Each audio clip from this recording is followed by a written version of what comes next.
Bom dia, senhores. Bom dia, senhoras. Tudo bem? Você botou em cima da Globo aqui, pô. Nem vi que eu... Todo mundo aqui. Vou deixar aqui para não cair.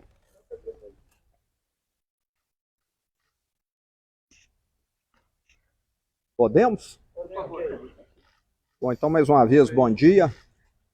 Estou aqui na minha primeira missão a Brasília, após a minha reeleição ao governo de Minas, e vim aqui tratar com o presidente questões que envolvem o Estado, como o metrô de Belo Horizonte, onde o governo federal vai aportar 2,8 bilhões de reais e o Estado se comprometeu a aportar 400 milhões, que já é uma realidade. Também as obras da BR-381-262, que conectam o Estado ao Espírito Santo e ao leste de Minas Gerais, e outros pontos mais que envolvem Minas Gerais. E não poderia também deixar, nesse momento, de estarmos aqui colocando as nossas divergências de lado, né? Eu sempre dialoguei com o presidente Bolsonaro, sabemos que em muitas coisas convergimos e em outras não. Mas é um momento em que o Brasil precisa caminhar para frente, e eu acredito muito mais na proposta do presidente Bolsonaro do que na proposta do adversário. Até porque o adversário dele, que foi o mesmo adversário que eu tive em Minas Gerais, foi uma gestão desastrosa que arruinou o estado de Minas. E eu e a minha equipe sabíamos muito bem, porque nesses 4 anos nós já pagamos 30 bilhões de dívidas que herdamos da gestão passada, e é só perguntar para qualquer prefeito de Minas Gerais o estrago que o PT fez no estado. É só perguntar, 853 prefeitos. Nós tivemos em Minas prefeitos que renunciaram, que adoeceram e suicidaram na gestão do PT, porque o Estado simplesmente se negou a repassar aquilo que a Constituição prevê. Repasses do ICMS, do IPVA, do Fundeb e também da saúde. Se apropriou. Um governo que descontou da folha de pagamento de 270 mil funcionários públicos o empréstimo consignado e não pagou os bancos, deixando o nome de 270 mil funcionários públicos ir para o SPC e Serasa, diz tudo do que é capaz de fazer. A falta de consideração. E pior, diz que é social e suspendeu o pagamento do piso mineiro de assistência social, que nós voltamos a pagar logo no início do meu governo e reajustamos em 50%. Então dá para ver que há uma divergência muito grande entre discurso e efetividade e prática. Então eu estou aqui hoje para declarar o meu apoio à candidatura do presidente Bolsonaro, porque eu, mais do que ninguém, herdei uma tragédia. E não foi só o Estado, não. Perguntem aos atuais prefeitos de Uberlândia, de Pouso Alegre e outras grandes cidades do Estado que também tiveram uma gestão desastrosa do PT. Então nós estamos falando aqui de realidade. Não estamos falando aqui de versões, não. Perguntem aos 853 prefeitos de Minas, principalmente aos reeleitos, que estiveram lá presentes em 2015, 16, 17 e 18, para saber a tragédia que nós vivemos. Presidente. É com satisfação que eu recebi a visita do governador Zema, veio tratar de assuntos de interesse do seu estado, continuar tratando desses assuntos, como ele falou aqui, do metrô, de BRs. Temos a questão também de Mariana, está bastante avançado. E sempre tiveram um diálogo muito franco. Nada tratado entre nós visava outros interesses a não ser o futuro, no caso dele, do Estado e nossa parte aqui do Brasil. Ele passou um breve filme do que foi a administração do PT para seu Estado, e eu poderia fazer a mesma coisa, mas sobre o Brasil, sobre os endividamentos das estatais, os descasos mais variados possíveis, a forma também como ele tratou as pessoas mais necessitadas, pagando um auxílio chamado Bolsa Família do passado, de média R$190, onde tinha famílias ganhando R$80 por mês. Nós passamos para, no mínimo, R$600. Demos também um tratamento muito especial, respeitando a cultura do povo brasileiro, no tocante, por exemplo, às liberdades, as mais variadas possíveis, e sempre tivemos isso como um ponto máximo do nosso governo. Não queremos mais BNDES emprestando dinheiro para ditaduras, e tem que arranjar dinheiro para fazer obras aqui no Brasil. Nós levamos água para o Nordeste, nós criamos o PIX, fizemos muita coisa no varejo, mas que tem uma repercussão muito grande no somatório final das ações, como, por exemplo, passar de 5 para 10 anos a Carteira Nacional de Habilitação, como, por exemplo, a criação do PIX. Atendemos, por ocasião da Covid, comprando 500 milhões de doses para todos os brasileiros que assim o desejassem tomar a sua vacina. Não deixamos de repassar recursos para todos os estados e municípios, independente da coloração partidária desses estados ou desses municípios. Ou seja, ao longo desses 3 anos e meio, alguma divergência a gente vai ter, somos falhos, né? Somos seres humanos, mas procuramos fazer o melhor para todos aqui no Brasil. Se nós formos levar em conta, Zema, como estão alguns outros países aqui na América do Sul e outros da Europa, o Brasil vai muito bem na questão da economia. O produto interno bruto nosso, cada semana, ele é projetado para cima. Nós também temos diminuído muito aquele percentual do desemprego no Brasil. A informalidade praticamente voltou ao que era antes do período da pandemia. Estamos tendo uma das gasolinas mais baratas do mundo. Também o etanol baixou muito de preço. Recebemos na semana passada o primeiro navio russo com diesel. Isso vai se tornar uma constante para nós. E dizer que o Zema sabe disso. Nós somos dependentes de diesel e de gasolina porque 3 refinarias começaram a ser feitas. No início do governo Lula, se enterrou quase 100 bilhões de reais e não se fez uma refinaria sequer. Muito pelo contrário, perdemos até 2 refinarias para a Bolívia, tendo em vista o presidente da época, Evo Morales, ser amigo do presidente Lula. Também comprou-se refinaria fora do Brasil, que era uma sucata, com uma passadina. Temos hoje servidores dos Correios que têm um desconto em seu contra-cheque de no mínimo R$500 até 2030 para pagar roubos do sistema do fundo de pensão deles, o Postales. A mesma coisa na Caixa Econômica Federal. Então nós sabemos aqui, rapidamente, né, um breve retrato do que foi o estrago da administração do PT. E agora há pouco também, conversando com o governador na mesa ali, comparei os meus ministros com aqueles que viriam, né, numa hipotética e improvável eleição do ex-presidente Lula.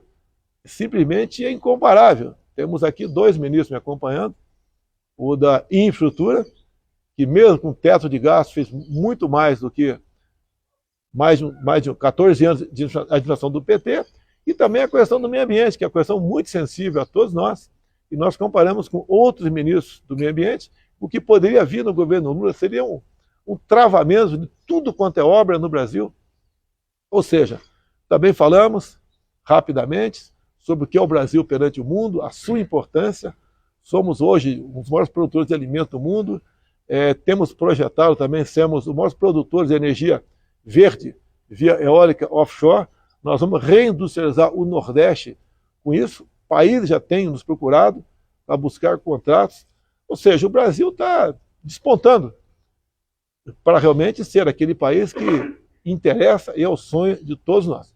Então esse apoio do governador Zema é muito bem-vindo. é um estado, é o segundo estado, tem o maior colégio eleitoral do Brasil, e é decisivo, só quem ganha lá, diz a tradição, pode realmente chegar à presidência da República. Então há esse interesse meu, obviamente por parte do governador, como agora tem duas opções, entre as duas, uma descarta de imediato e a outra é a continuidade do que fizemos até o momento, que fará bem para o Estado de Minas e para o Brasil. Então eu agradeço aqui o apoio do Zema nesse momento, mais do que bem-vindo, ele é essencial, ele é decisivo para a nossa reeleição. Muito obrigado, Zema. Governador, uma pergunta. A votação do senhor foi bem maior do que a do presidente.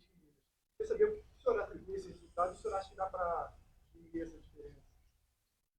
Com toda certeza, o eleitor é pragmático. Eu sempre menciono que ficou erroneamente na memória do brasileiro uma ideia de que nos anos Lula nós tivemos uma prosperidade.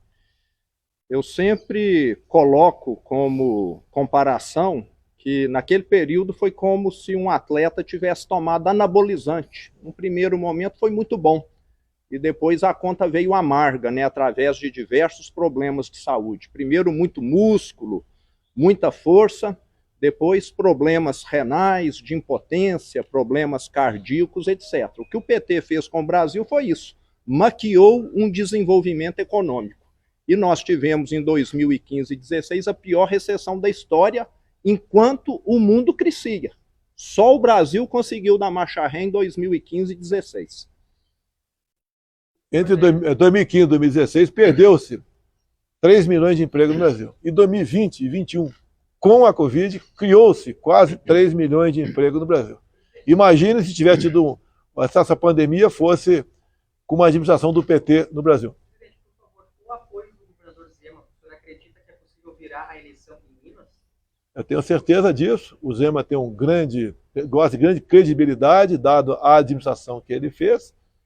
E esse apoio, no meu entender, é decisivo, e Minas Gerais nós vamos ter uma boa diferença para o adversário. Já com essa linha aí, presidente, na Jovem Pan, ao vivo, o senhor já tem um acerto de agenda, a ideia é andar com o governador no estado de Minas, algumas cidades em que os votos não atingiram a expectativa, é refazer essa rota aí, presidente? Não, sim, já foi rapidamente aqui tocado nesse assunto, obviamente, vou a Minas.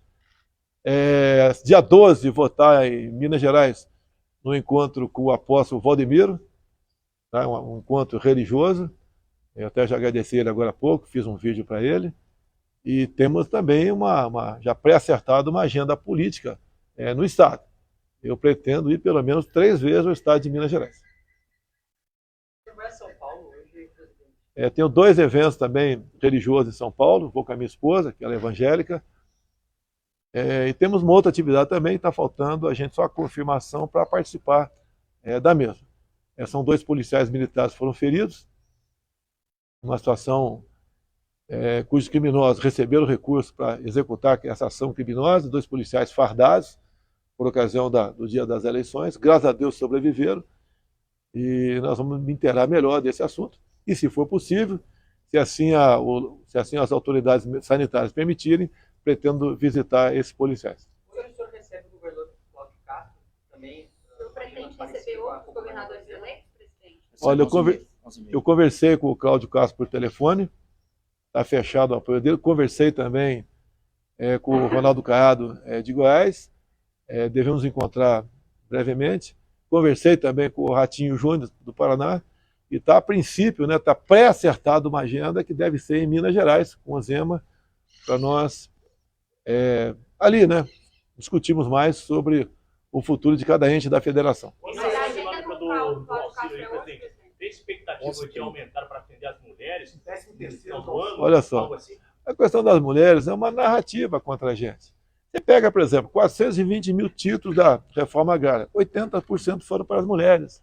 O Auxílio Brasil, nós priorizamos as mulheres, de 21 milhões de famílias, quase 17 milhões são mulheres. A nossa presidência da República, em torno de 40% daquele espaço lá, que são centenas de pessoas, são mulheres. Uma das ministras mais importantes nossa, da Agricultura, Tereza Cristina, mulher. A Damares também. A nossa da articulação política, até se licenciar, era a Flávia Arruda aqui do DF. Então nós temos uma atenção muito especial para com as mulheres. Se você ver os índices de feminicídio no Brasil, o percentual baixou. Então as mulheres sempre estiveram na nossa meta. Criamos, né, sancionamos ou criamos em torno de 70 legislações de interesse delas. Acredito que a mais importante, logicamente, pode haver divergência, uma das mais importantes, nós modificamos a lei sobre laqueadura. Antigamente a mulher tinha que ter 25 anos para fazer a laqueadura, agora pode fazer, se quiser, com 21 anos. Também tinha que ter autorização do marido, agora está dispensada essa autorização do marido. E também, no passado, ela não podia fazer a laqueadura imediatamente após o parto, tinha que esperar no mínimo 6 meses. Agora pode fazer durante o parto. Talvez essa seja uma das legislações mais importantes para as mulheres. E eu digo para vocês, os números de violência contra a mulher têm diminuído. Outro dia, num evento na presidência, eu falei que o nosso governo foi o governo que mais prendeu machões pelo Brasil, com operações patrocinadas, coordenadas pelo ministro antes da Justiça, com as respectivas secretarias de 27 unidades da Federação, fizemos operações nesse sentido. Por isso, tem diminuído a violência contra a mulher. Mas vai haver o 13º auxílio? Já está acertado, só para as mulheres são 17 milhões a partir do ano que vem. E dizer mais, o Auxílio Brasil de R$600 está garantido para todo o nosso governo. Isso é acertado com o Paulo Guedes. Recursos, já sabemos de onde virão. No momento está garantido 600 por lei e os 200 extra, nós vamos manter esse valor a partir do ano que vem, já garantido, temos fonte para buscar esse recurso. O 13º não é esse ano agora. Não dá, até por esse ano eleitoral, você não pode tratar desse assunto agora, né? É proibido pela lei eleitoral. A partir do ano que vem, 13º para o Auxílio Brasil. E dizer uma coisa, além de ajudar as pessoas mais pobres, as mais necessitadas, ajuda na receita de municípios e do próprio Estado. Eu ouso dizer que, em grande parte, o que ajudou a economia a não colapsar durante a pandemia foi o auxílio emergencial de R$600. E olha só, aquela senhora, né, que tinha um filho e era o cabeça do casal, ganhou, por ocasião da pandemia, de auxílio emergencial, não 600, mas R$1.200. Então, nós sim atendemos as mulheres, não com discurso ou palavras bonitas, né, mas com realizações e com ações. O senhor vai Em relação ao procurar apoio aí, semineto presidente, também? do apoio de hoje, se o senhor tivesse recebido no início, o senhor acha que evitaria... Não, o Ciro, nós conversamos antes, o passado é passado. Eu tive um candidato lá em Minas, não fiz uma campanha massiva para ele, até porque tinha uma simpatia com o Zema, falei com ele sobre isso, e a intenção dele vir candidato era me ajudar em pontos mais isolados por Minas Gerais. As minhas lives todas, eu falava do meu candidato, ele falava que o Zema fez um bom governo em Minas Gerais. Não houve nenhum atrito entre nós. O senhor vai procurar apoio do candidato a semineto? Olha, eu estou à disposição, a Assembleia quer conversar comigo, estou à disposição. O João Roma veio candidato por lá, teve em torno de 10%. O candidato do PT quase ganhou no primeiro turno. Eu estou à disposição do ACM Neto. Tá? Uma agenda agora também com o vice-presidente, né? Uma agenda de campanha. Mais uma cortesia do Mourão. Presidente, o senhor está procurando um apoio formal de alguns partidos, o União Brasil, o MDB, o Não. Voto Novo, algum outro? Então, isso aí, quem coordena isso é o meu filho Flávio, que está aí. A gente está vendo que os partidos que disputaram as eleições, alguns já estão se decidindo, né? Qualquer apoio é bem-vindo, estamos abertos a negociações, a conversa, como o Zema aqui tem, que é do Partido Novo, e vamos fazer a nossa política. A gente viu que ontem houve uma reunião, presidente, no Alvorada, com o ex-ministro da Infraestrutura, candidato ao governo de São Paulo. Qual foi essa reunião de ontem? O Tarcísio foi um fato novo na política. Ele não é paulista, né? Mas tem uma história de trabalho aqui em Brasília. Ele é formado pela Academia Militar das Agulhas Negras, depois fez Instituto Militar de Engenharia, é concursado da Câmara, tinha 2 vagas apenas na Câmara, ficou 3 anos lá na Comissão de Viação e Transporte, esteve no DENIT também, e quando assumiu a Infra comigo, ele foi uma pessoa que rapidamente mostrou seu valor. Apesar de termos teto de gastos, ele usou as verbas do seu município, do seu ministério, para bem atender o Brasil. Fomos em locais fazer obras com a ponte do Abunã, lá na região do Acre e Rondônia. Você elimina um gargalo, levava-se em média 3 horas para um carro passar por ali, isso diminuiu bastante, e não tem uma grande densidade eleitoral no Acre e Rondônia, mas nós prestigiamos esse estado também. Então essas obras do Tarcísio, visando gargalos, quando a BR-163, lá no Pará, que em 6 meses de chuva por ano, um caminhão transportando grão levava em média uma semana para passar em 50 quilômetros. Ele esperou a hora certa, o momento certo de falta d'água, né, falta de chuva, e junto com o Exército Brasileiro fez a obra em 6 meses. Então o Tarcísio é um homem que concluiu muitas obras pelo Brasil, em acordo com o Exército Brasileiro. O Exército, todos os batalhões de engenharia de construção estão a pleno vapor, andando por aí, como em Minas Gerais agora também temos também obras patrocinadas pelo Exército Brasileiro. Ou seja, o homem do diálogo conseguiu aprovar muita coisa dentro do Tribunal de Contas da União, junto ao Congresso Nacional, e o Brasil mostrou, né? Ele mostrou para o Brasil que ele é um grande gestor, o que ideal é para a função que ele está pleiteando em São Paulo. Presidente, também teve uma reunião ontem de noite aqui em Alvorada, com vários ministros, o presidente Arthur Lira. Foi discutido. O Lira veio falar comigo, obviamente, um dos raros candidatos a deputado federal que eu citei o nome dele nas minhas lives, porque é uma verdade, nos ajudou a aprovar o Auxílio Brasil de R$600 para 21 milhões de pessoas, e grande parte disso está no Nordeste. Então, Arthur Lira foi um grande defensor dos R$600 de Auxílio Brasil para o Nordeste. E ele foi o mais votado lá do estado de Alagoas. E, obviamente, o PL fez 99 parlamentares, e a nossa base, vamos assim dizer, chega à metade do número de parlamentares. Então, está pavimentado, temos aí eleições para a Câmara sem grandes sobressaltos. Então, o Arthur Lira é um velho colega meu, ele também, na questão daquela PEC que tratou dos combustíveis, né? Ele foi um grande defensor dessas questões. Então, é verdade que hoje em dia você vê gasolina em muitos estados a R$ 4,50. Eu vi etanol em São Paulo a R$ 2,50. Quem podia imaginar isso daí? Então, o Arthur Lira é essa pessoa aliada do presidente e do Brasil. Presidente, uma dúvida, então, o senhor, uma vez reeleito, o senhor vai apoiar a recondução do Arthur Lira à presidência da Câmara? Olha, eu dei toda a dica que sim. Tá? Toda a dica que sim. O senhor aguarda a sinalização de algum candidato que concorreu à presidência no primeiro turno? Olha, dos que concorreram aí, de última hora, o padre Kelmo, né? É bem-vindo, apesar de ter tido uma votação bastante pequena. Ele é uma pessoa que mostrou que os cristãos têm que ser respeitados no Brasil e no mundo. Que uma grande participação nele no debate foi quando ele falou sobre o que vinha acontecendo na Nicarágua, onde padres estavam sendo presos, freiras expulsas, fechamento de canais de rádio e televisão católicos.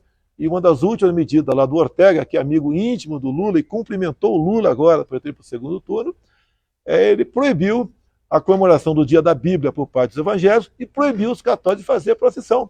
Então o padre Kelmo tem um valor simbólico muito grande, tá? Enorme no meu entender, e obviamente vou conversar com ele.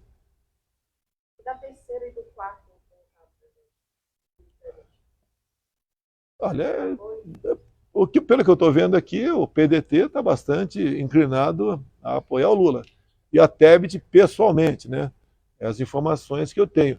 Eu acredito que o MDB não irá fechada para nenhum lugar, assim como até o PDT não será fechada para nenhum outro lugar. Então essas sinalizações são bem-vindas. Eles têm noção do que seria a continuidade do meu governo, o que seria o retorno do PT. Não é apenas que o Zema falou aqui, o Zema deu um retrato de Minas Gerais, deu um retrato um pouco maior do Brasil. Seria uma catástrofe para nós aqui, o PT voltando, 14 anos de corrupção. Né? A Petrobras, eu sempre falo, endividamento 900 bilhões de reais, o suficiente para fazer 60 vezes a transposição de São Francisco. O BNDES, próximo a 400 bilhões, Caixa Econômica, 45 bilhões. Queremos isso de volta para o Brasil? O Brasil podia, se eu tivesse pego o Brasil em 2003, como ele pegou com as commodities lá em cima, economia praticamente acertada, e ele foi para distribuir cargos no governo em troca de apoio. Então loteou estatais, bancos oficiais e ministérios com partidos políticos que tinham outros interesses, né, em grande parte, não são todos, a não ser em fazer caixa para a campanha e se enriquecerem muitos deles. Então isso que aconteceu. O grande problema do Brasil é quando há uma mistura muito grande entre os poderes. Os poderes têm que ser harmônicos, independentes, se respeitar entre si. Alguma participação sim, até porque eu não tenho como, por exemplo, ocupar todos os cargos que tenho se não tiver indicação de terceiro, e muitas indicações por parte do Legislativo são bem-vindas, outras nem tanto.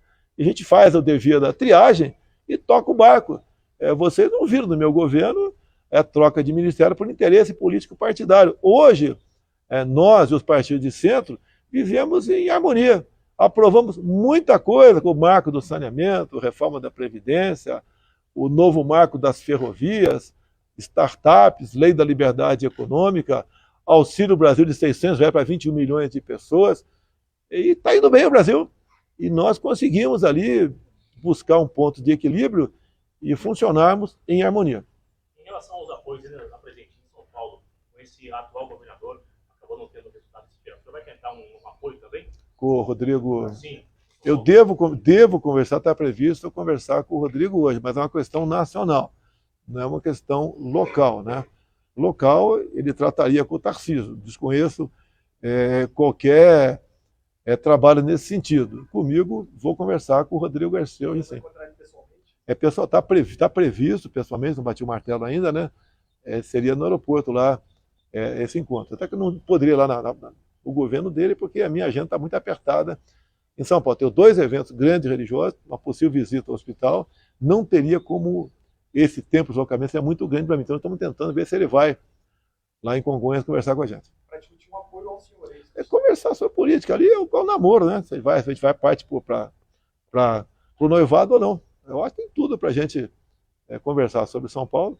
Eu acredito que, naturalmente, uma parte considerável do PSDB viria comigo em São Paulo, que não vai apoiar o PT, até pelo histórico do Lula, pelo histórico do estrago que o Haddad fez em São Paulo também, o próprio prefeito da história da capital paulista, além de outras questões, né? O Haddad, enquanto ministro da Educação aqui, investiu em pautas contra os costumes, pautas contra a família. Aquela história do kit, né? Que agora a Justiça Eleitoral resolveu agora fazer censura para tudo, né? Faz para eles, quando é ao meu favor, eu não ganho nada. Eu tenho que fazer a live aí fora. Você sabe quanto eu gasto fazer uma live aqui, pessoal? Talvez alguns centavos da energia elétrica. Sabe quando eu saio daqui? Que eu gasto? Alguns milhares de reais. Que são 8 carros blindados, uma ambulância, segurança, no mínimo 50 segurança. Então, para mim, tudo contra. Do outro lado, a favor. Bem, vai dar tudo certo, se Deus quiser. Acredito na reeleição, acredito no povo brasileiro, acredito em Deus, acredito que o reconhecimento se fará presente cada vez mais nas urnas para o bem nosso e de vocês da imprensa também. Apesar de nós termos tido algum atrito, eu não tomei nenhuma medida para cercear a liberdade de vocês, enquanto que o outro lado, Lula, o tempo todo fala que vai democratizar, você sabe o que significa isso, a mídia, vai fazer certas censuras a vocês, vai fazer com que vocês percam a liberdade. E eu, apesar das críticas que eu sofro, grande parte injustas, né, eu prefiro uma imprensa trabalhando dessa forma do que em casa, ou não fazendo nada. Então aí já começa uma grande diferença entre nós. A palavra liberdade é uma palavra que é um abstrato aí, mas um homem ou uma mulher não vive sem liberdade. Eu costumo dizer, se você perde quase tudo de bens materiais na tua vida, por um motivo qualquer, você pode recuperar, se tiver liberdade para ir atrás e lutar pelos seus sonhos. Se você perder a liberdade, você vai ser um zumbi. Olha como vive o pobre do povo cubano, o pobre do povo venezuelano. Para onde está indo a nossa Argentina? Há poucas décadas tinha um PIB parecido com o do Brasil e hoje 40% da população vive na pobreza. Na proposta inicial do Lula para esse governo, ele falava em regular o agronegócio. Depois retirou. O que é regular o agronegócio? É taxar. Quanto o agronegócio é taxado no Brasil? É taxado em 0 no Brasil. Na Argentina tem produtos taxados em até 33%. Algo encarece o preço na prateleira de quem vai consumir, da população, fica mais oneroso para o produtor exportar, ele acaba não investindo no agronegócio. A Argentina está fadada a ser uma Venezuela de verdade. Ok, pessoal? Coisa mais, Zema? Não, ok. Bom dia, senhores. Obrigado, Zema. Obrigado. Até logo aí, pessoal. Bom dia. Um abraço. O senhor vai fazer a vida individual com... Por volta de 1h30 devo decorar. Por volta dele. Obrigado.